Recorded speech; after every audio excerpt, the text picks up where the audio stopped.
We have with us today Dr. Preetha Reddy, Vice Chairperson of Apollo Hospitals, and Dr. Suneeta Reddy, MD at Apollo Hospital. In this episode of Corner Office Conversation, we discuss a length of subjects from how the journey has been for the hospital for the last 4 decades and what holds for the future.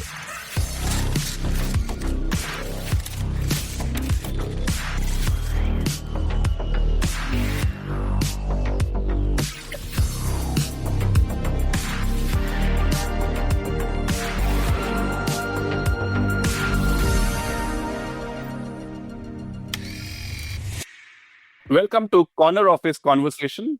My first question will be to Dr. Preetha Reddy. Ma'am, give us a good lowdown about how it all started and how has this been a formation of India's first private sector healthcare company. Thank you, Vikas. I have to say that it has been a journey which is very heartening. And it all started because there was a young patient of our chairman's who could not go to the US in time for surgery. And at that time, chairman was very clear, my father, that we should be doing something for our people in India, bring the best in class globally for the people of our nation. And I think most institutions come into being because there's a crying need in society to do something good. And that's the story behind everything which has happened in Apollo. Like we always say, we're in the business of caring. And if we get the caring right, the business follows. So it's grown from hospitals to clinics to pharmacies to a digital ecosystem to training, skilling. But somehow it feels like there's so much more to do. We will grow in the healthcare space and contribute not only to India, not only to healing in India, but try and see how we can position India as a global healthcare powerhouse. So that's the vision and that's the dream. Wonderful. Dr. Suneeta Reddy, I was reading the book Healers, where there is a mention of Rakesh Junjunwala speaking about Dr. Prathap Reddy's whole enterprise and the initiative. And it's about sometime in 90s when he actually spoke about just one hospital in Chennai doing some great work. And the concept of profitability at that time did not exist. Your take on what actually has happened in the last 42 years? What were the most critical moments that you feel can be actually said now? There was a structural demand for healthcare. If you look at the size of India's population and the number of beds that existed, even according to the WHO definition, which is 3 per thousand, we needed to, you need 42 lakh beds, and India today has only 16 lakh beds. So definitely another 24 lakh beds. And most of it at that time was in the public sector and in the charitable space. 80% of the Indians at that time used to go abroad for treatment. By creating Apollo, now we get people from 147 countries. So we're serving a structural demand. We're creating an ecosystem which is more than just India. And I think Rakesh realized that we were doing it at a very good value proposition, which is at 1/10 of international cost. And therefore, Indians had access. They had outstanding clinical outcomes. And, we had an opportunity to do an organized healthcare sector play at scale. Right. Absolutely. Yeah. And it's actually laid the kind of roadmap for so many other enterprises which have actually come up. Dr. Preetha Reddy, from your vantage point of view, now there is a lot of competition. So many private equity companies have come into the healthcare sector. How do you see the competitive landscape changing? You're probably one of the very few companies which have still been not fully owned by private equity. How do you want to see the journey going forward? So I actually want to say this, that private equity invested in Apollo for the first time when they came into the country, and Suneeta was instrumental in that whole journey. Having said that, private equity does bring a certain discipline into what we do and how we handle the hospitals, and that is a good thing. But for Apollo, we're a very clinician-driven organization. You know, for us, it's the clinical outcomes. It is how can we give the best in class globally to the patients. And there's a fantastic pipeline of, you know, clinicians who come into the system, who take over and who do the work. But apart from that, we've got a great strength in our nursing and in our support system team. And while we're running 15 nursing colleges which help us, we're also trying to see how can we train them better, how can we recruit them better. And we're constantly changing, you know, we're trying to see what is a better model, what is a different model of doing things. And the fact that we want to be nimble, that we want to be quick without losing focus on quality and outcomes is what makes the Apollo journey really exciting. How do you see your role changing? You know, the first 42 years have been absolutely transformative. How do you see that responsibility growing on your organization? Well, I think we have to find different ways to access. There is geographical access, and we're using technology in multiple ways to deliver that, whether it's telemedicine or smaller format hospitals in different locations. But the biggest challenge, and you know, my father's constantly telling us we can build beautiful hospitals, we will find ways to fund it, we will equip it with the best in class, but it's the people who make a difference. And for that, I think we need to be able to skill, to be able to train. I'm so glad that the government has really relaxed the norms on medical schools and announced 157 nursing colleges. I would have been happy if it was 1,570, just one more zero. But having said that, there is a lot to be done in that space. And I'm sure that you will see not only Apollo, but many others coming together to see how can we skill people for, you know, for better prospects, not only for the sector, but for themselves, because, you know, this is a huge opportunity for jobs. And that is why we're beginning to focus on that too. Right. Dr. Suneeta Reddy, your take on what actually holds for the future? How do you see the future panning out? No, I just want to go back to what my elder sister just said about, you know, investments into healthcare. It's good that, you know, that the government has allowed FDI into healthcare, because 65% of the healthcare today is by the private sector.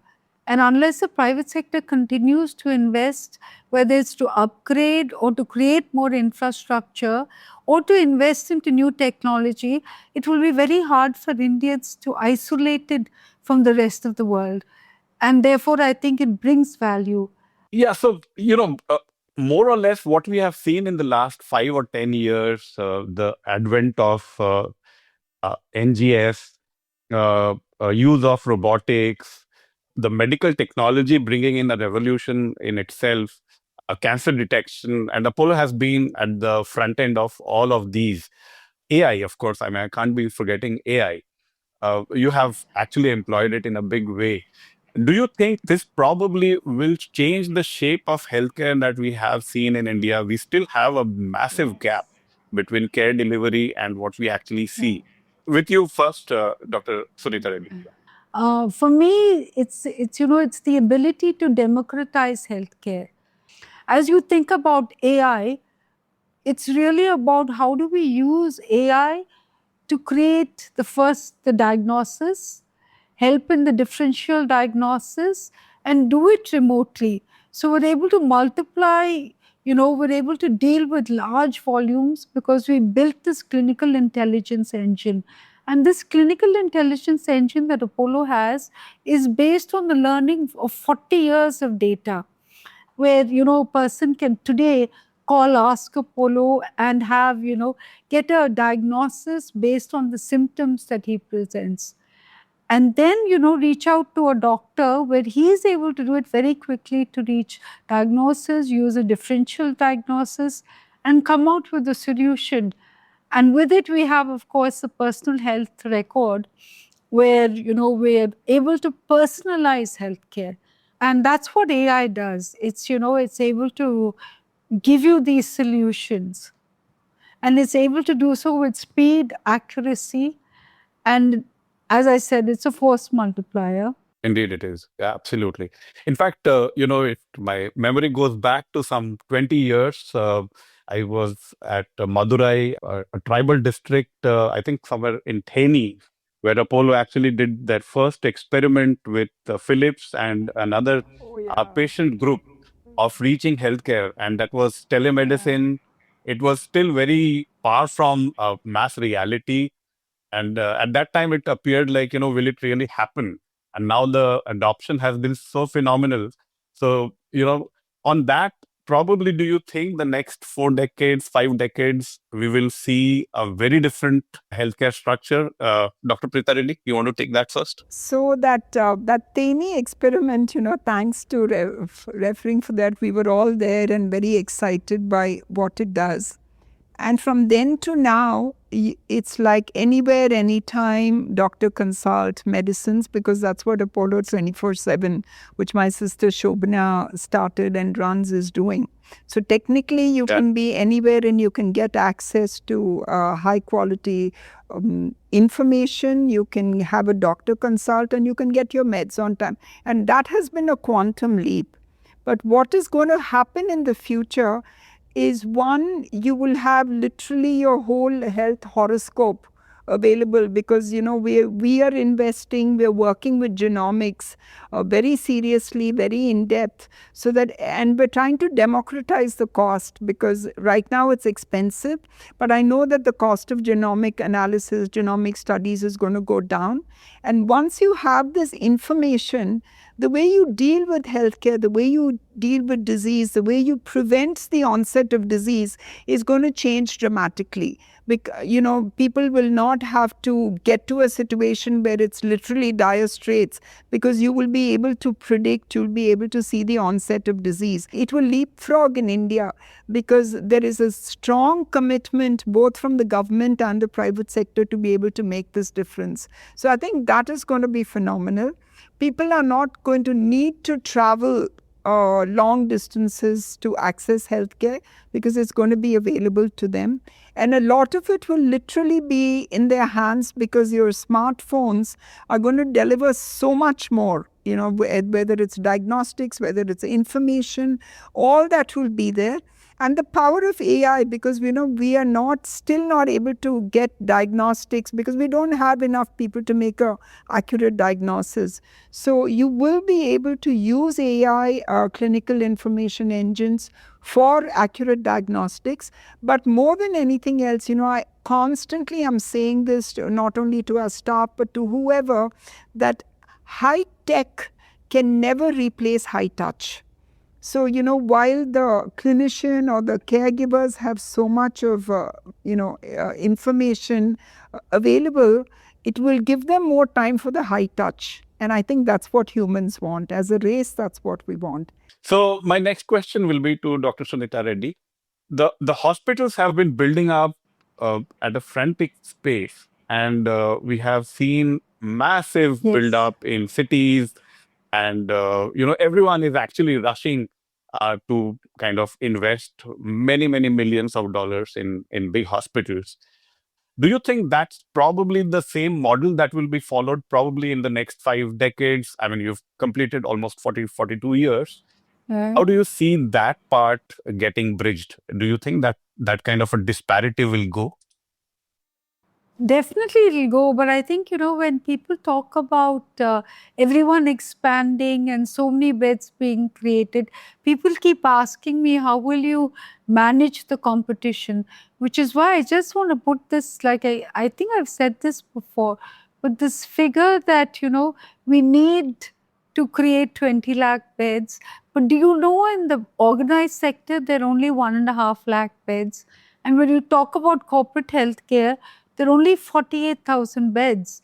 So clearly, and with Apollo's 8,950 beds, it is only 10% of the healthcare system. So we do need to grow. And we do have an expansion plan, which is really adding capacity. We're looking at adding capacity We're adding about 4,000 beds. There's a 6,000 crore expansion plan. But we must recognize that Apollo has looking at a network, creation of a network. So 30% of our beds are already in the tier 2. We see them as very important referral centers where people will go for primary, secondary, and some tertiary care work and get referred to the city for the high-end work, where we're currently at 8,900 beds and moving to about 14,000, 13,000 beds. It also includes the pharmacy, where we have 6,700 pharmacies, which is, this whole company set up by Shobna, which is Apollo Health Co., and goes beyond, which is the first omni-channel play in healthcare. So Apollo should not be defined by just number of beds. It's about creating these networks of care which move, which move closer to the consumer. Right. Yes. Yeah. And I mean, probably, a couple of months ago, we heard about the demerger and the spin-off of your digital business. Yeah.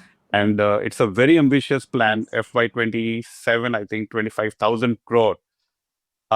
Is that a very strategic plan? Do you think that's exactly where a lot of growth will come? How does a normal investor look at this change or the dynamic? Yeah. Oh, I think you should ask Shobana. We are very confident she'd deliver that 25,000 crores of revenue. And it's not just empty revenue, because it has a very healthy 7% margin.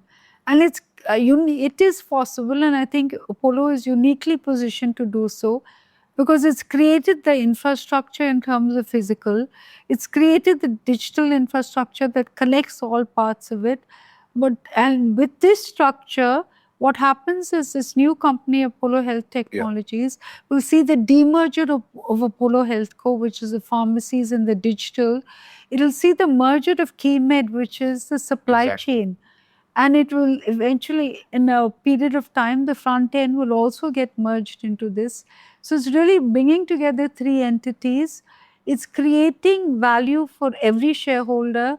It's creating value for patients, because they now have a company that's totally focused and close, accessible to all of them. And it's completely compliant with all of the government regulations. So I think this is definitely a breakthrough in terms of creating the size and scale of company, which is also profitable.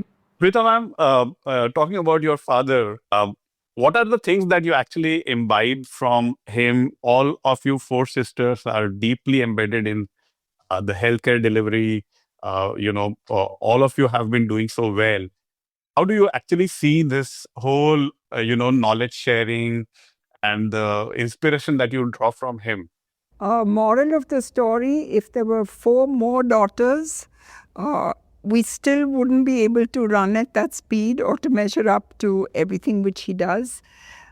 He started off with us at probably a very young age, and he continues to do it, is that he will call wherever we are and say, what good things did you do today?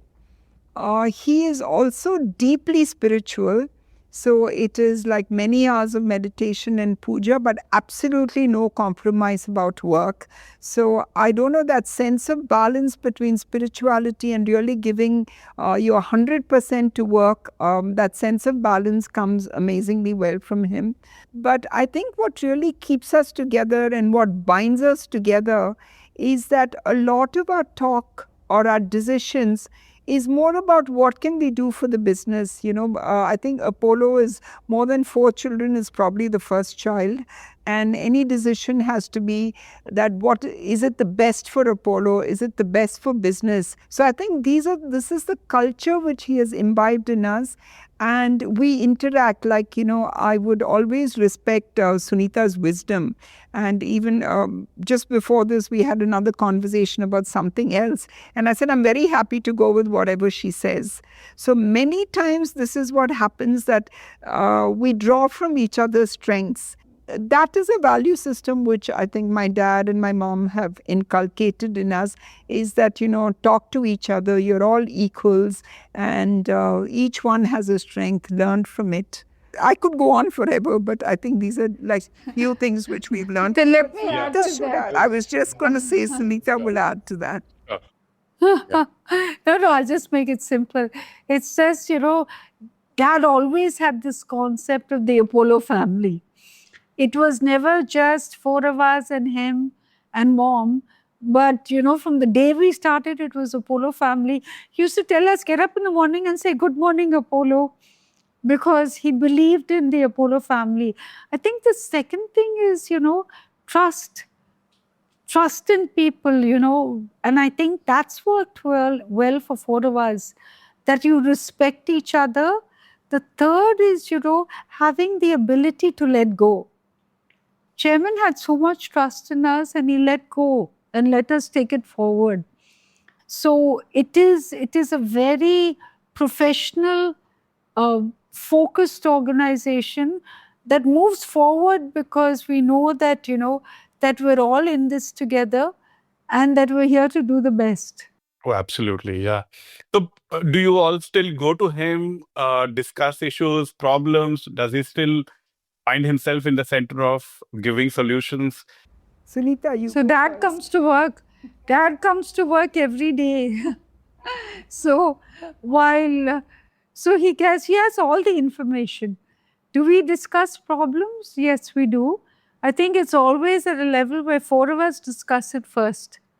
And nothing goes to chairman unless he finds out something else. And chairman is still calling the shots, because at the end of the meeting, we always say, yes, daddy. But we also, at this age, are able to say that this is what is happening in the rest of the world, or this is how healthcare is changing. And that's where you see the young chairman, because he really wants to know what is the next level of change, and he really wants to bring it to India ahead of its time, like he's done with the proton. Yeah. That keeps the pioneering spirit alive. One quick word from both of you. First with Preetha ma'am, how do you see the next 10 years for Apollo? Because the dynamics are changing so quickly and so fast. So I'm going to be a good elder sister, and I'm going to say first Suneeta, because she's the MD and she's going to sign off for the next 10 years. So let me get Suneeta to go first. No, I think in the next 10 years, we're going to build out these networks of care. And we're going to, we will reach scale. We'll be relevant for all of India in some format, whether it's through telemedicine or through our clinics. But we will be relevant in terms of having significant market share. But we will also be relevant to the rest of the world. Right. In numbers, can I nudge you to give out some more details? Maybe, in FY25, it was about 22,000 crores. The unique thing about our business model is that while we have these three verticals, so hospitals, because of the larger base and the margin, the nature of the business, our existing hospitals will continue to grow at 20%. Yeah. The new hospitals will bring on board in the next 30 months another 6% growth. So we will always have a vertical that's growing at 20%. And Apollo HealthCo will grow at 20%. Apollo hospitals would again reach that when the new hospitals open. And Apollo Health and Lifestyle, is as it deepens its penetration strategy in diagnostics and primary care, will grow at 20%, 25%. So I think we will continue to make these investments to guarantee a CAGR of 20%. And when we do so, we've always looked at, making sure that we're sustainable, creating margins, and of course, creating those profits to invest into the future. Right. That's a very ambitious plan on a base which is already so big, and I'm sure it actually speaks about the optimism of growth of healthcare in this country. Preetha ma'am, final words from you. So, I'm a very proud Indian, let me say this. And I do want India to be able to do much more in the area of health and medicine, which means that an Indian living in India must win the Nobel Prize for Medicine. I think that is something we should aim for. There is so much to be done in the area of research. I mean, we were the ones who brought out COVID vaccine so quickly and to that large scale. So we're capable. We're capable of really putting a satellite into space at 1/10 the cost. We're capable of providing the highest quality of healthcare at 1/10 of the cost. So I think we need to be able to literally become a healthcare powerhouse. And in years, hundreds of years gone by, it was Ayurveda and all. India was a home for all that.